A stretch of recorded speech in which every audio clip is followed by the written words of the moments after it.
Do LARP talks. Boom.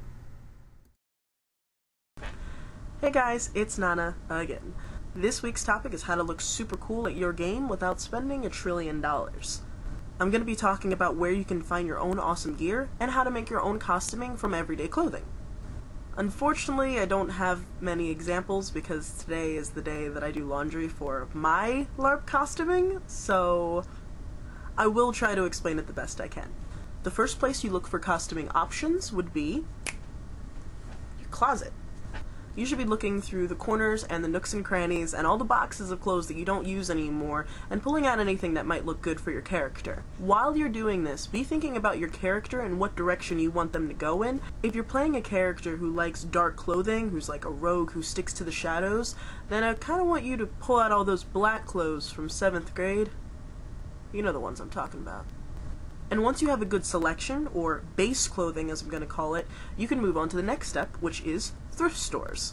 Thrift shops, consignment place, and boutiques have just an amazing variety of clothing. If you've ever been in one, you pretty much know what I'm talking about.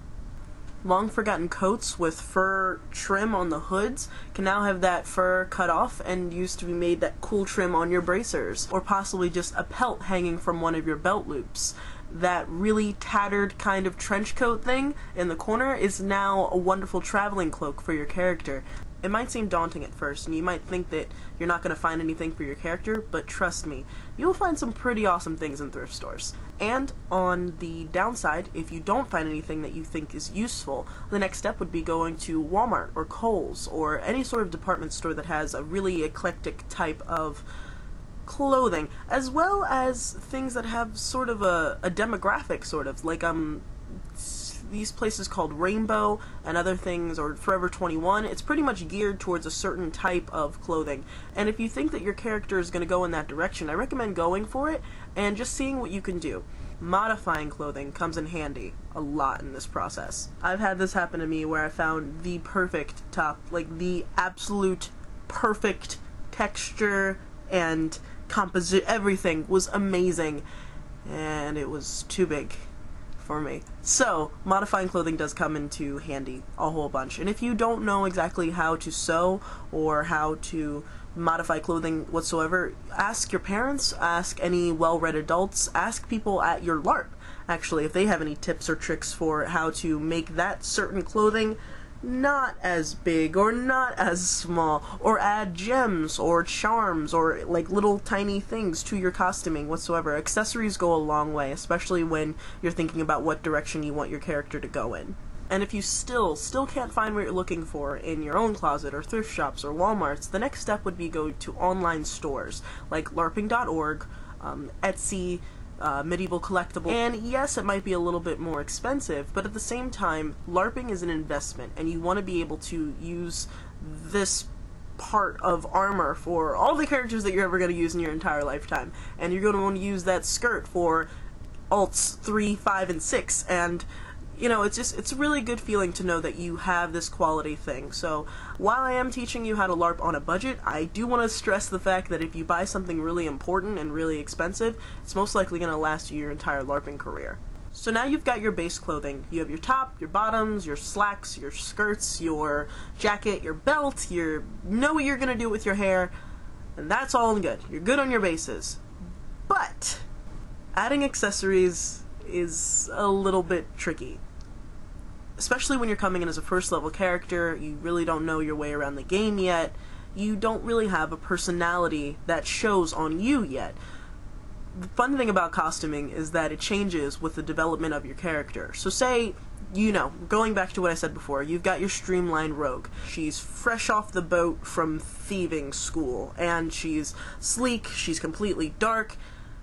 What happens when she gets accolades? Does she take accessories from people? Does she start changing? Does he start making changes to his costume? Does he start dressing less like a rogue and more like someone else to infiltrate something? Your costume should reflect your character. Your costume should reflect what you know and what you're good at. We have this one character at 7th Kingdom called Doran, Actually, his full name is Honest Doran. You can just look at this guy and know that he's well-traveled and that he knows who's who in town, and he's got the information and the scoop on everyone, just because he exudes like, I'm a merchant, I'm well-read, and you can just see that by looking at him. He doesn't even have to open his mouth. And that's one of the cool things about costuming, is that you can completely change the way a character is viewed, just like clothes do to a person. You dress for the job that you want. For LARPing, you dress for the character that you want. If someone looks at Batani, they know for a fact that she's kind of a terrible dresser. She doesn't really know how clothes work, and she's dressed in tatters and rags, and she's okay with it. You can tell by the way she's arranged this chaos of a costume that she likes it that way, that this is how she wants to dress. So, in summary, use your own clothing and try to modify it as much as you can. Use thrift store or Walmart or Kohl's or department store clothing and try to modify that as much as you can. And then go to places like LARPing.org and online stores and just pretty much make your costume reflect your character. It's really fun. It's really amazing to see the different types of things that people come up with at LARP. So I look forward to seeing all the new players at 7th Kingdom's March event, which is in 2 weeks, and hope to see all of your amazing costumes. I know we have a few people coming from established games already, so I can't wait to see what you guys have already created. Thanks so much for watching, and I hope you get the most amazing costume without killing your wallet. Have an awesome one, guys.